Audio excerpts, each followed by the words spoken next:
अगर आप मुझसे पूछोगे कि मेरी गेमिंग कहाँ से स्टार्ट हुई तो मेरे दो आंसर होंगे, GTA और Prince of Persia. Prince of Persia एक ऐसा गेम है जो आज तक एक अलग ही जगह रखता है मेरे दिल में, और आज भी अगर मैं इस गेम को देखता हूँ तो इससे मुझे एक बहुत ही अलग ही वाइब आती है। इसके aesthetic and controls and different concept को देख कर के मुझे बहुत ही अजीब सा लगता है। मतलब कि एक ऐसा बंदा जो दीवार पे दौड़ सकता था, टाइम को रिवाइंड कर सकता था, ये सारे कॉन्सेप्ट इतने ज्यादा अमेजिंग लगते हैं आज की डेट में भी कि ऐसा लगता है कि वो थे गोल्डन डेज गेमिंग के। बट ऐसा क्या हुआ कि प्रिंस ऑफ पर्शिया का कोई नेक्स्ट पार्ट भी नहीं आया, या फिर स्टोरी के हिसाब से Prince of Persia the two thrones के बाद कोई नेक्स्ट सीक्वल क्यों नहीं आया? इस वीडियो में हम आज यही बात करेंगे। ओके, तो इससे पहले कि हम केस स्टडी में घुसे, मैं आपको ये बता देना चाहता हूँ कि प्रिंस ऑफ पर्शिया के टोटल 18 पार्ट्स रिलीज हुए हैं आज तक, including Prince of Persia the lost crown जो कि 2024 में रिलीज हुआ है। पर ये प्रिंस ऑफ पर्शिया के ट्रिलॉजी का कैनन पार्ट नहीं है। अब सबसे पहले तो मैं आपको ये बताना चाहता हूँ कि असैसिन्स क्रीड एक बहुत ही बड़ा फैक्टर है प्रिंस ऑफ पर्शिया के डेड होने का,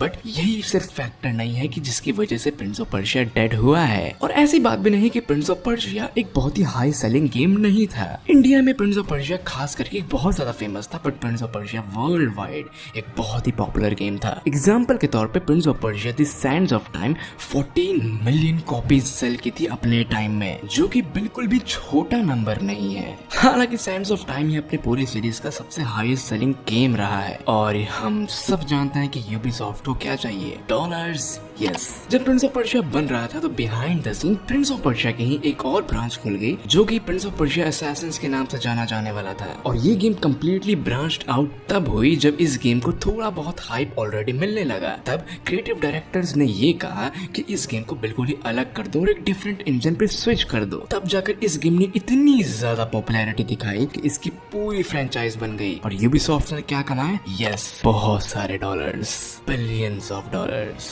और क्योंकि आज की डेट तक यानी 2024 तक असैसिन्स क्रीड यूबीसॉफ्ट के लिए ब्रेड एंड बटर है, तो क्यों यूबीसॉफ्ट कहीं और जाकर रिस्क लेगी? और जरा आप सोचिए, प्रिंस ऑफ पर्शिया का पहला गेम यानी कि the Sands of Time 14 million copies sale करता है। उसके बाद वॉरियर विदिन जो कि और बेहतर गेम था हर एस्पेक्ट में, aesthetic, environment, story, game play, combat, हर चीज में, बट स्टिल इतनी ज्यादा मेहनत के बाद ये और कम कॉपी सेल किया, और थोड़ा बहुत नहीं बल्कि ये मिलियन तक टच नहीं कर पाया। इसके बाद टू थ्रोन्स ने बस थोड़ा सा ही अच्छा परफॉर्म किया। ओके, तो यहाँ पर भी प्रिंस ऑफ पर्शिया खत्म नहीं हुआ। प्रिंस ऑफ पर्शिया अभी खत्म होने वाला है। अब वक्त है 2007 का, जहाँ पर यूबीसॉफ्ट लगभग 3 या 4 गेम्स पे काम कर रही थी, जिनमें से 2 मेन गेम्स थे, यानी कि पहला असैसिन्स क्रीड और दूसरा प्रिंस ऑफ पर्शिया का रिबूट। क्योंकि प्रिंस ऑफ पर्शिया का कोई भी पुराना गेम ढंग से नहीं चला था, सैंड्स ऑफ टाइम को छोड़ के। यूबीसॉफ्ट ने जैसे ही असैसिन्स क्रीड को रिलीज किया, उसने 10 to 12 मिलियन कॉपीज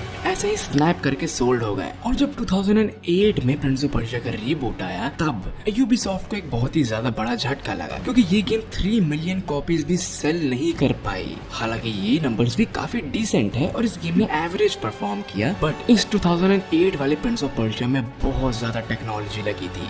ये पूरा प्रिंस ऑफ पर्शिया का आर्ट वर्क बहुत महंगा था, और इसका पूरा इंजन अलग था, आर्ट वर्क अलग था, गेम कॉन्सेप्ट अलग था, और इन सब में बहुत ज्यादा मेहनत, पैसा और टाइम गया था। और यूबीसॉफ्ट को उस हिसाब से रिटर्न नहीं मिला जितना रिटर्न उन्होंने असैसिन्स क्रीड में देखा। और सिर्फ यही नहीं बल्कि इस 2008 के वक्त पर गेम बनाने का खर्चा भी बहुत ज्यादा बढ़ चुका था, और इस वक्त यूबीसॉफ्ट एक्चुअली में टेक्नोलॉजी पे इन्वेस्ट करती थी। अब यूबीसॉफ्ट के पास यहाँ पे 2 ऑप्शंस थे, या तो वो ऐसे गेम पे टाइम एंड पैसा इन्वेस्ट करते जो उनको उतने ज्यादा अच्छे रिटर्न नहीं दे रहे थे, या फिर एक ऐसे गेम के ऊपर ज्यादा काम करो जो उनको 4 या 5 गुना ज्यादा कमाई करके दे रहा था। इसके बाद हिस्ट्री गवाह है, यूबीसॉफ्ट रुकी नहीं, और आज की डेट तक वो लिटरली असैसिन्स क्रीड छापते गए, और इनका प्रॉफिट दिन ब दिन बढ़ता गया। आपको लगता होगा कि असैसिन्स क्रीड डेड हो रहा है, बट ऐसा बिल्कुल भी नहीं है। हाँ, हालांकि ये अपने पुराने ऑडियंस को और गुस्सा करती जा रही है, बट ये अपने नए ऑडियंस बनाती भी जा रही है। यूबीसॉफ्ट जानती है कि ऑडियंस के साथ कैसे खेला जाता है, ये जानती है कि कैसे जनरेशन एंड कैसे गेमर्स फ्यूचर में आ रहे हैं। पुराने असैसिन्स क्रीड फैन चिल्लाते रह जाएंगे कि हमें पुराना टाइप का असैसिन्स क्रीड गेम चाहिए, बट ये लोग जानते हैं कि नए ऑडियंस को क्या डिलीवर डिलीवर करना है और इनका हर न्यू गेम और ज्यादा कमाई करके देता है आज की डेट तक। आप सोचते हैं Assassin's Creed Valhalla popular game नहीं था, literally Assassin's Creed Valhalla one of the most highest sold Assassin's Creed game ever रहा है। एनीवेज, इसके बाद आता है 2010 पे, जहाँ पे Ubisoft ने ये सोचा कि चलो ठीक है प्रिंस ऑफ पर्शिया पे दोबारा काम कर लिया जाए और